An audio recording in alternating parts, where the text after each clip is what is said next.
மறைந்த எழுத்தாளர் பூமணிக்கு அரசு மரியாதை செய்யப்படும் என முதல்வர் விஜய் அறிவித்திருக்கிறார். அண்மை செய்தியாக பார்க்கிறோம். இன்று காலை எழுத்தாளர் பூமணி உயிரிழந்தார்.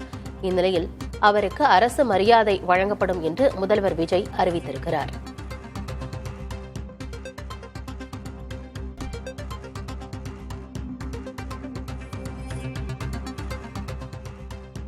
இலக்கியத்துறையில் பூமணி அவர்களின் பங்களிப்பை போற்றும் வகையில் அரசு மரியாதை வழங்கப்படும் என முதல்வர் விஜய் அறிவிப்பை வெளியிட்டிருக்கிறார். அண்மை செய்தியாக பார்க்கிறோம்.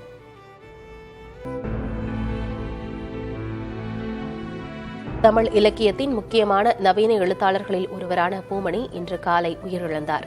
அவருக்கு இரங்கல் தெரிவித்து ஒரு பதிவை இட்டிருக்கிறார் முதல்வர் விஜய். அதில் மறைந்த எழுத்தாளர் பூமணிக்கு அரசு மரியாதை வழங்கப்படும் என்றும் அறிவித்திருக்கிறார்.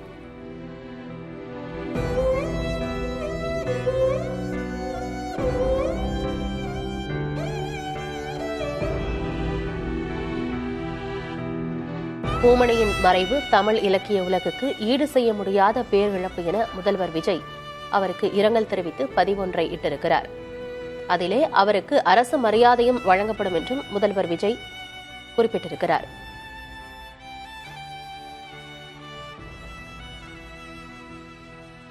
அஞ்ஞாடி நாவலுக்காக அவர் சாகித்ய அகாடமி விருதை 2014ஆம் ஆண்டு பெற்றிருந்தார். மேலும் பல தமிழ் இலக்கிய விருதுகளையும் அவர் பெற்றிருக்கிறார். குறிப்பாக இவர் எழுதிய வெக்கை நாவலை அடிப்படையாக கொண்டுதான் இயக்குநர் வெற்றிமாறனின் அசுரன் திரைப்படம் தயாரிக்கப்பட்டதும் குறிப்பிடத்தக்கது. மறைந்த எழுத்தாளர் பூமணிக்கு அரசு மரியாதை வழங்கப்படும் என முதல்வர் விஜய் அறிவித்திருக்கிறார்.